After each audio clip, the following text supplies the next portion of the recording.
the Spirit Sessions podcast.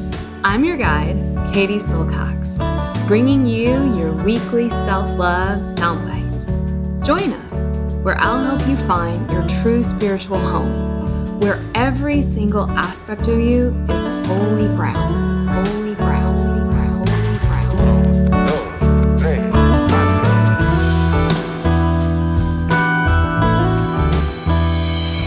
This is a Spirit Session podcast with Katie Silcox. Venga chicos, empezamos. 5, 4, 3, 2, 1, 0. All engine running. Liftoff. We have a liftoff. Hi everyone, Katie here. This podcast is intended to inspire you, educate you, and most importantly, support you on your journey towards knowing who you really are, that inner self, that inner teacher. I am not a psychologist or a medical doctor and do not offer professional health or medical advice on this podcast. If you are suffering from any kind of psychological or medical issue, please do the right thing and seek help from your qualified health professional. This week's podcast is brought to you by Banyan Botanicals. Today, we are talking about, as you know, if you're a follower of the podcast, how much we love ghee. If you love being in your kitchen, I have got one ingredient that's really going to change the taste of your food and the way you cook, and it's grass-fed ghee from Banyan Botanicals. Ghee has been used in Ayurveda for thousands of years, and it is one of my absolute favorite pantry staples. I do use it on everything. Sauteing vegetables, roasting, baking. You can put it on toast. It is yummy. It's rich, cultured, nutty flavor, and it makes you feel satisfied from the meals that you eat. But what I love about Banyan's ghee in particular is it is super high quality, you guys. It's handmade.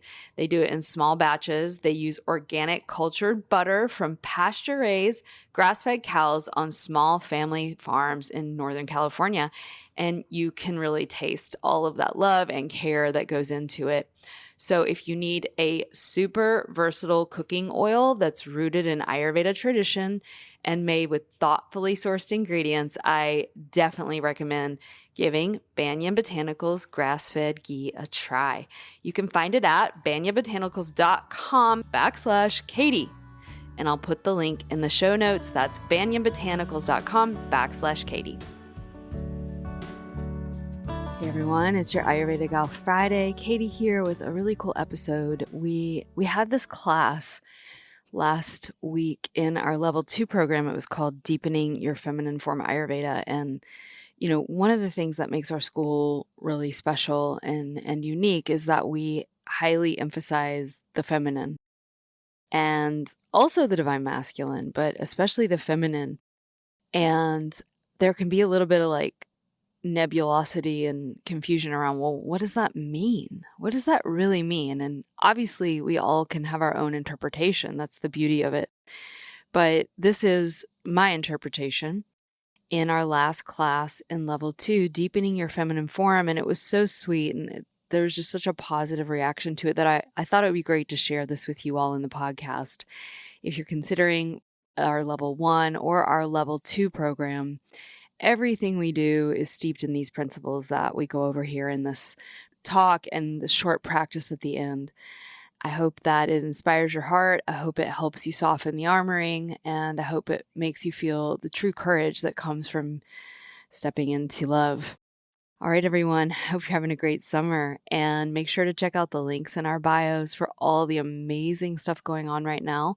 With Hot Girl Summer, we still have $100 off our early bird for level 1. You get spirit sessions for free, and our Pavani products will be sent right to your door, plus some more bonuses in there. So hope to see you soon. All right, enjoy.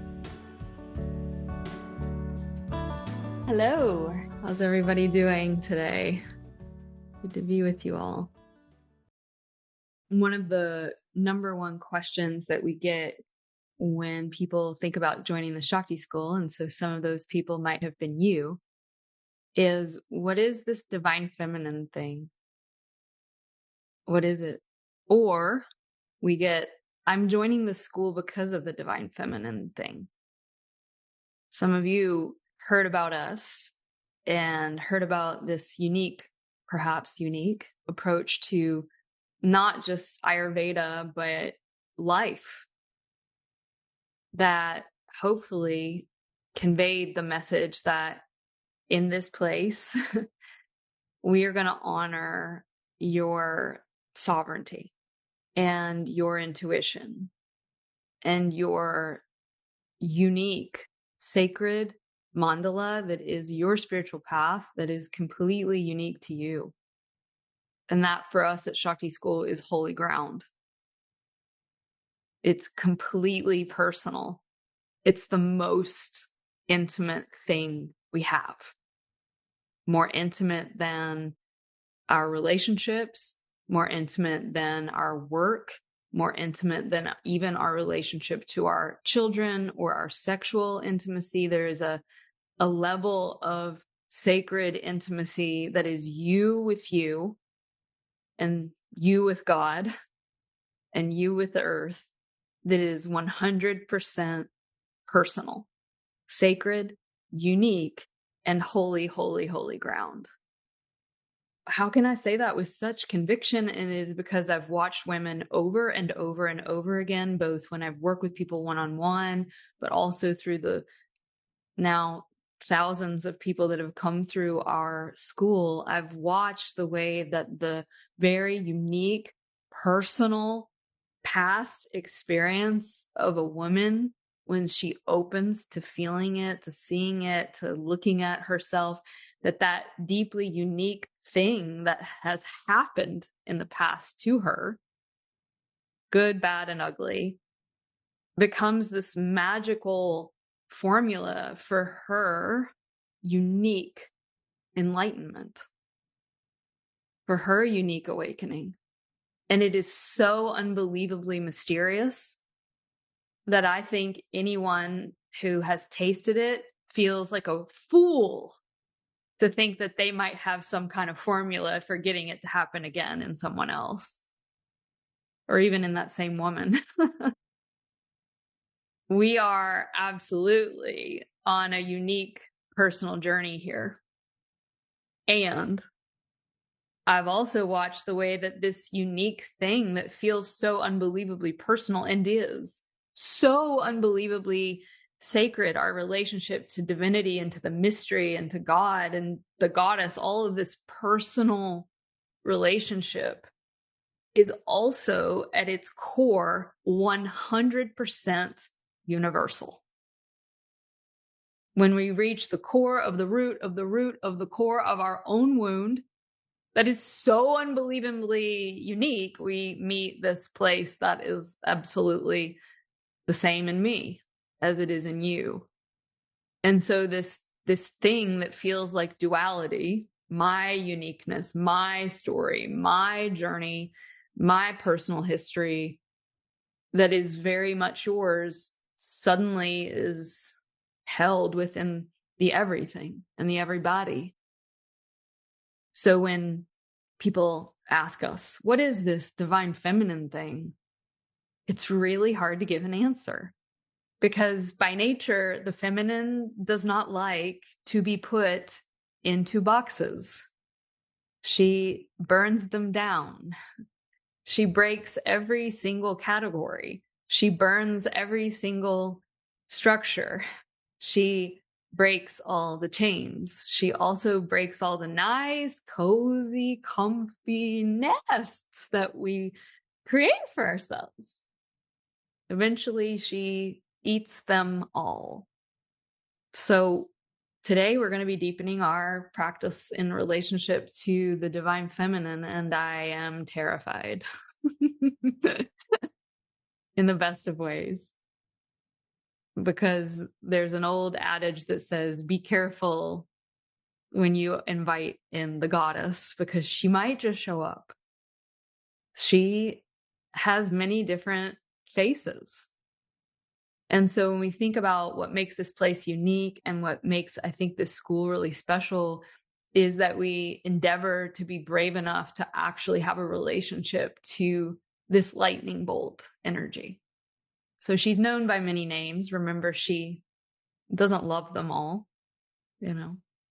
She doesn't want us to stay identified with any of them. And yet, we really need some of these names and some of these words and some of these identifiers and categories to be able to have a conversation. So we can think about the divine feminine very respectfully as energy, as the part of us by nature. Energy can be defined as that which is always not staying the same, that which is always changing, that which is always flowing and moving and dancing and dying and birthing and pretending for a while, and sometimes for a long while, to be stable. So in the tradition, we have this idea of prakruti and purusha that we started level 1 with. The purusha, this stable, ever existing continuity of mind. Mind, capital M, not little mind, like thinking mind, but capital M mind, that is the field of awareness itself, that is presence itself. It is said that it has been with you when you took your first breath, when you landed on this planet, and it will be with you when you take your last. And whether you're a yogi or Einstein, it is also said that it keeps going. So there's this field of presence and awareness that all of us in all the traditions have been connecting to for a really, really, really long time. And that is the field of the transcendent, purusha. In the tantric tradition, we call it Shiva. And some traditions are like, yeah, let's rock with that. That sounds good. We done. We good. You know what's really great? God. God rocks. And it's because God does rock. And I'm not throwing off on it, okay? I'm really not. Because God rocks. And in the tantric tradition, it's like, go with it. It can take you the whole way there. Because when you get to the end, you're going to find something else.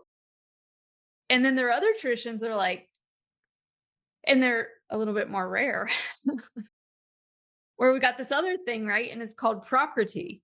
And prakruti is the Shakti, right? This is the flow of the wildness. And if you're like, but where are all the Shakti, posses and Shakti religions and Shakti? It's because it's like they don't form really much because they just blow up, And I could make a joke about, like, have you ever hung out with a bunch of goddess worshippers? They're just wild.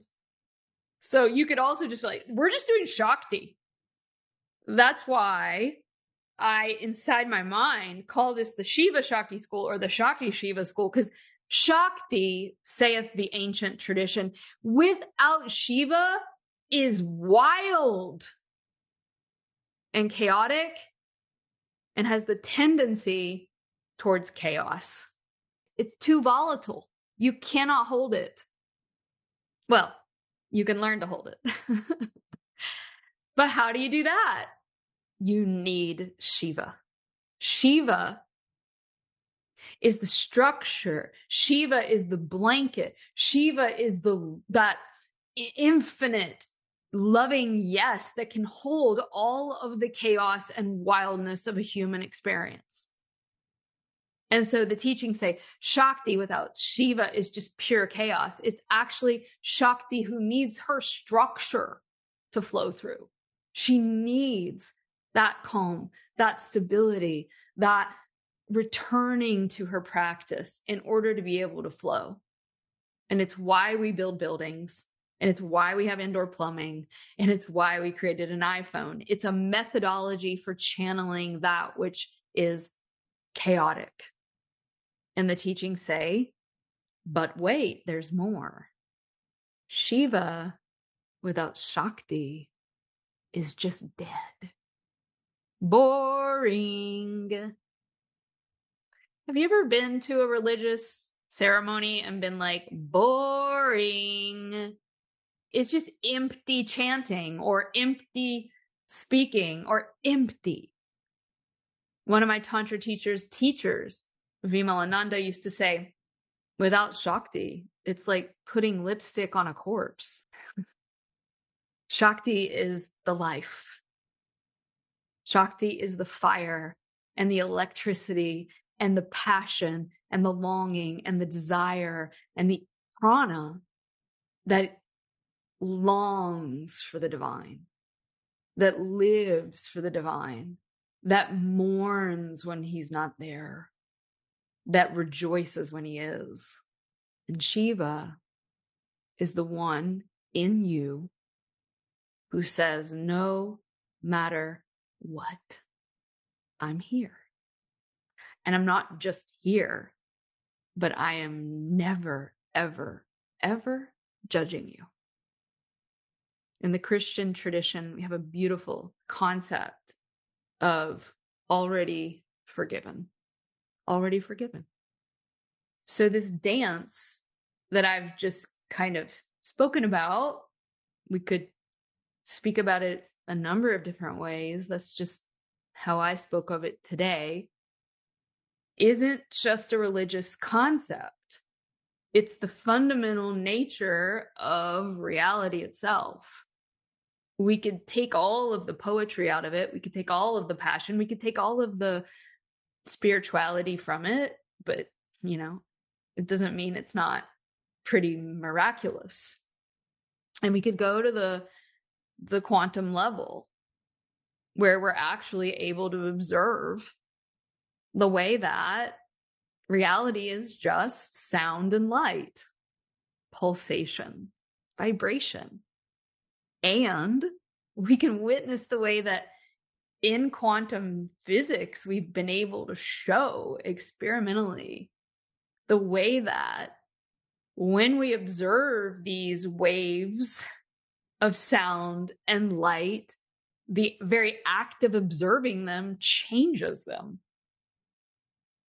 So here we are again, that which is observing and the fundamental nature of Shakti, which is sound and light, pulse and vibration, aka prana, and that these two things are in a dance.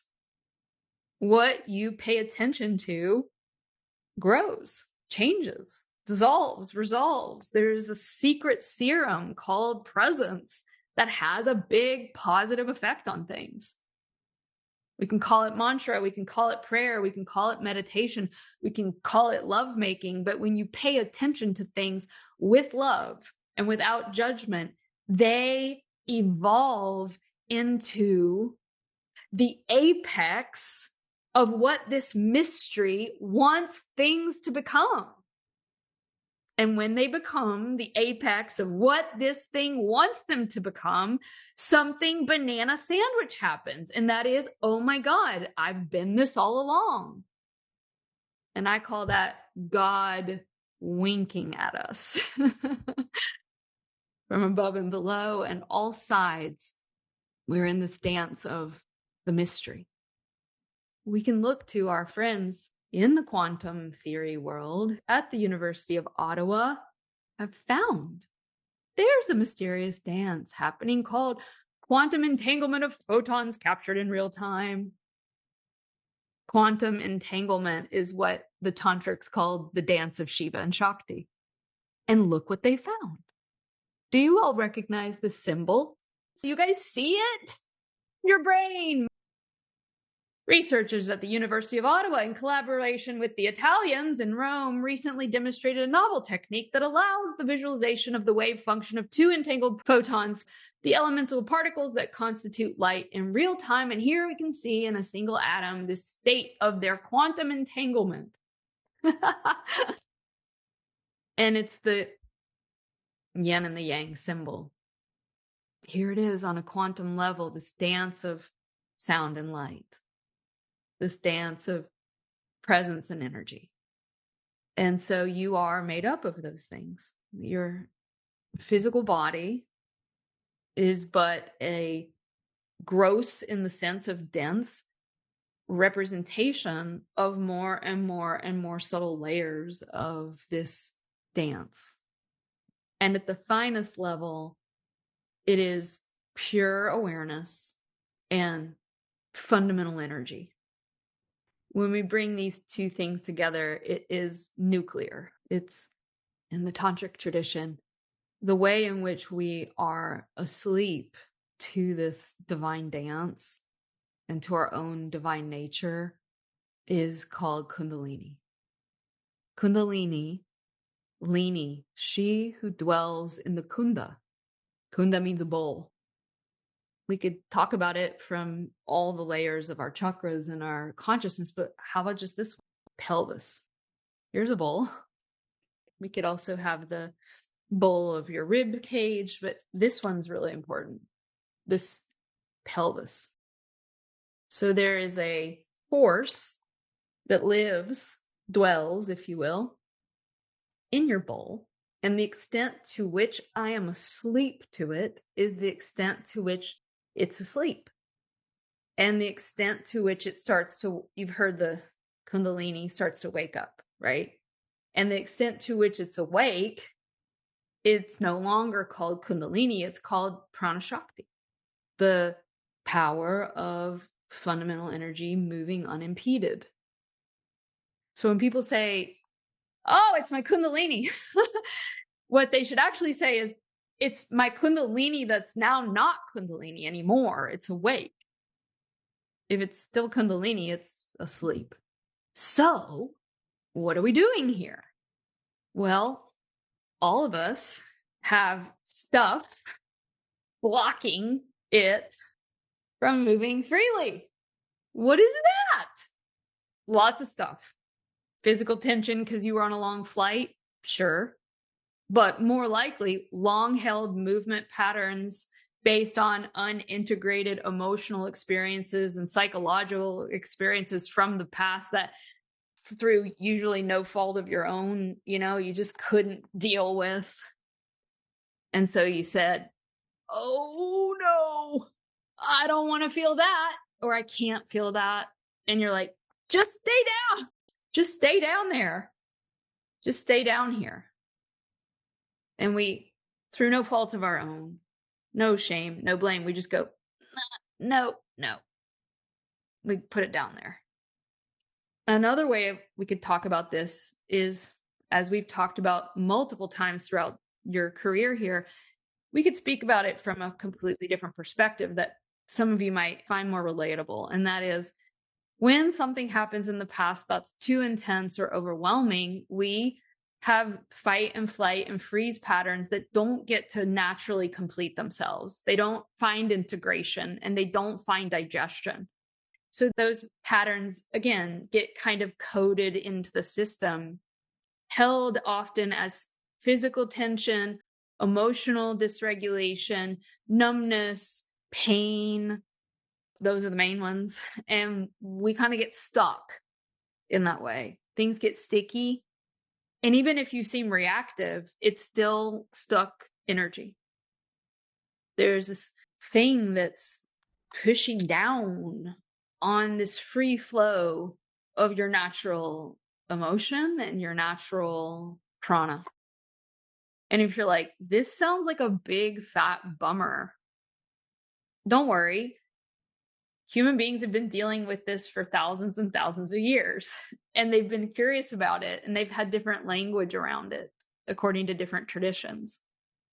And so when we talk about deepening our feminine form, deepening our relationship to the divine feminine, what we're actually doing is saying, you know what? I'm just willing to feel more. That's it. I am just willing to open to just a little bit more. Some of you are like, Katie, I'm already feeling too much just with you talking. If we could just open the door just that much, then we've deepened our relationship to the divine feminine. A tantric Shakti version of what it means to be enlightened is this. the practice of enlightenment, enlightening myself, is the willingness to tolerate greater and greater waves of intense energy until one day you're just willing to feel everything with zero restriction, even if what you're feeling is how restricted you are. It's just a radical willingness to be here now in this moment, opening to the never ending waves of energy, greater and greater intense waves of energy. Right now, every woman in this room has her particular flavor of tolerance for what she's willing to feel, what she can feel, what she's been raised to be able to feel, what she's been able to feel. And again, there's no blame and shame here, by the way. It's just what we've all adapted to. And we're all super unique and we're all super the same, right? And so for some of us, it's like, bring it on, baby, rock out. I want to feel fear. Yeah, jump out of an airplane, go to a rock concert, ride a Harley. Some of you are like, I love feeling this. Others of you are like, you're scaring me just talking about these things. Some of you are like fearless. You're willing to feel all of that sympathetic activation. Maybe some of you are like, yeah, baby, I'm not like this, by the way. It might surprise you. I have friends, maybe one girl, but most of them are guys. And some of you might know these types of people where they're like, yeah, I can't wait to fight about this. And they make really good like defense attorneys and like military people. So I have a friend who's like, oh yeah. Like I'm not going to make any money out of this and I won't get anything from it. But like the fight for justice around this, it's going to taste so good. You know, people who like enjoy the fight.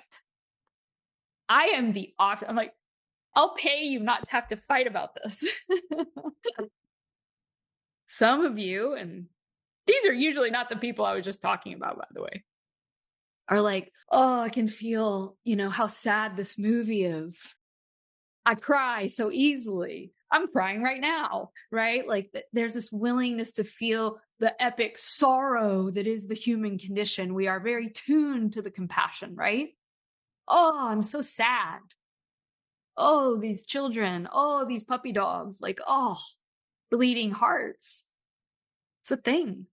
You're very willing to feel that. And by the way, I've worked with thousands of women. A lot of us go to that really quickly and we jump off of the anger, don't we? We jump right off of it and we go straight to the sadness because that's what we're comfortable with. Anger, fear, sadness. What else? Pleasure. Some of us are pleasure junkies. Some of us, it's really hard to feel that. So my point is, even within this universality of all of us, we are willing to feel different things and in different contexts and in totally different ways. That's the unique dance of the chakras and the stored experiences. But when we talk about deepening our relationship to the divine feminine, that's where this unique journey for each of you is going to come online that I have no idea how it will unfold. But what I do know is there's this universal way in which all of us, all of the time, are managing our experience, saying yes to some things and no to others. And there's nothing wrong with that. On a worldly level, we have to do that. But on an energetic level and a spiritual level, that rejection and that clinging actually keep us from our power. So deepening the feminine form requires, first and foremost, ironically, to get to Shakti, we have to have a relationship to Shiva. And that is our relationship to our subtle self. And the subtle self is the self that can perceive the energy. And to have a relationship to our subtle self and these more subtle layers of our being, we have to cultivate a relationship to stillness. To feel that which is always dancing and changing in us, we actually have to feel that which isn't. So I want to take a pause. And I want you to just kind of sit for a moment, and it can be contemplative, external, internal. let's sit. Let's sit quietly for just 2 minutes. And there's no instruction other than to keep your body completely still. And notice your relationship to stillness.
So slowly start to transition to opening your eyes.